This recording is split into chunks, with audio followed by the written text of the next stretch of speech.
Hi hello welcome back.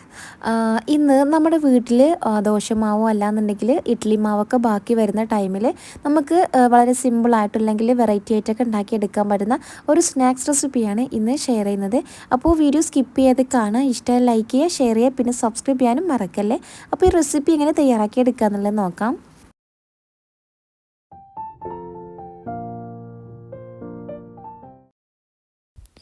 അപ്പോൾ ഈ recipe ഉണ്ടാക്കിയെടുക്കാൻ വേണ്ടിയിട്ട് ഞാനിവിടെ ഒരു പാനിലേക്ക് കുറച്ച് വെളിച്ചെണ്ണ ഒഴിച്ചു കൊടുത്തിട്ടുണ്ട്.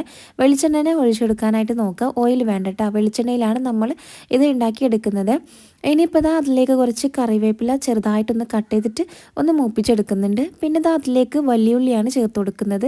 വലിയുള്ളി ഇതുപോലെ ചെറുതായിട്ടൊന്ന് കട്ട് ചെയ്തിട്ട് വേണം ചേർത്ത് കൊടുക്കാനായിട്ട് കേട്ടോ. പിന്നെ അതിലേക്ക് ഇഷ്ടമുള്ള വെജിറ്റബിൾസും കാര്യങ്ങളൊക്കെ ചേർത്ത് കൊടുക്കാം. ഞാനിപ്പോൾ ഇവിടെ കുറച്ച് ക്യാബേജ് ഇതുപോലെ ചെറുതായിട്ടൊന്ന് കട്ട് ചെയ്തിട്ട് അതും കൂടി ചേർത്ത് കൊടുത്തിട്ടുണ്ട്. പിന്നെ മല്ലിയിലയാണ്, മല്ലിയിലും ഒന്ന് കട്ട് ചെയ്തിട്ട് അതും കൂടി ഇട്ട് കൊടുക്കുക. എല്ലാം കൂടി നല്ലോണം ഒന്ന് വഴറ്റിയെടുക്കുക. പിന്നെ ഈ ഒരു സമയം ഇതിലേക്ക് ഒരു നുള്ളു ഉപ്പ് ചേർത്ത് കൊടുത്താൽ മതി. ഒരുപാട് ഉപ്പൊന്നും ചേർത്ത് കൊടുക്കണ്ട, കാരണം ഇഡ്ഡലി മാവിലല്ലാന്നുണ്ടെങ്കിൽ ദോശ മാവിലൊക്കെ ഉപ്പുണ്ടാകുമ്പോൾ എല്ലാം കൂടി പോകരുത്. ഇനി ഇതിലേക്ക് കുറച്ച് മസാലപ്പൊടികളൊക്കെ ആഡ് ചെയ്ത് കൊടുക്കണം. ഞാനിപ്പോൾ ചേർത്ത് കൊടുത്തത് കായപ്പൊടിയാണ്. കായപ്പൊടി മസ്റ്റാണ്. കായപ്പൊടി പിന്നെ സാമ്പാർ പൊടിയാണ് കേട്ടോ. സാമ്പാർ പൊടി ഇവിടെ ഒരു 2 ടേബിൾ സ്പൂണോളം സാമ്പാർ പൊടി കൂടി ചേർത്ത് കൊടുത്തിട്ടുണ്ടായിരുന്നു കേട്ടോ. സാമ്പാർ പൊടി കൂടി ഉണ്ടാകുമ്പോൾ നല്ലൊരു ടേസ്റ്റാണ് കേട്ടോ ഈ ഒരു പലഹാരത്തിന്. പിന്നെ അതിലേക്ക് എരിവിനായിട്ടുള്ള കുരുമുളക് പൊടിയാണ് ചേർത്ത് കൊടുത്തിട്ടുണ്ടായിരുന്നത്. അപ്പോൾ ഈ ഒരു കുരുമുളക് പൊടിക്ക് പകരമായിട്ട് നിങ്ങൾക്ക് വേണമെന്നുണ്ടെങ്കിൽ പച്ചമുളക് ചെറുതായിട്ട് കട്ട് ചെയ്തിട്ട് അങ്ങനെയും ചേർത്ത് കൊടുക്കാം. ഇനിയിപ്പോൾ ഈ ഒരു പൊടികളുടെ പച്ചമണം മാറി വരുന്നവരെ ഒന്ന് ഇതുപോലെ ഒന്ന് വഴറ്റിയെടുക്കാം.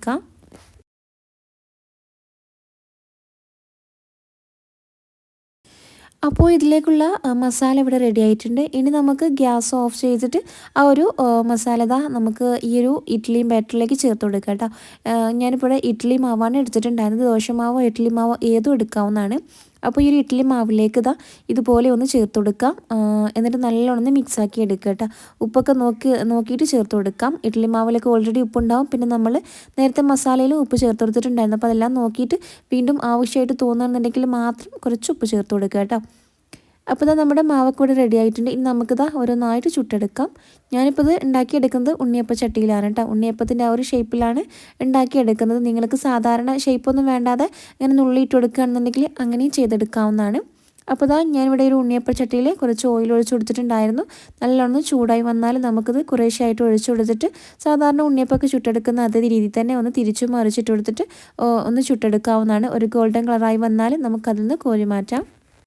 പിന്നെ ഇത് ചുട്ടെടുക്കുമ്പോൾ ഒരു ലോ ടു മീഡിയം ഫ്ലെയിമിൽ തന്നെ ചുട്ടെടുക്കാനായിട്ട് നോക്കുക. ഒരുപാട് ഹൈ ഫ്ലെയിമിലിട്ടൊന്നും ചുട്ടെടുക്കരുത്, പെട്ടെന്ന് കരിഞ്ഞു പോവുകയും ചെയ്യും. അപ്പോൾ ലോ ടു മീഡിയം ഫ്ലെയിമിൽ തന്നെ ചുട്ടെടുക്കാനായിട്ട് നോക്കുക കേട്ടോ.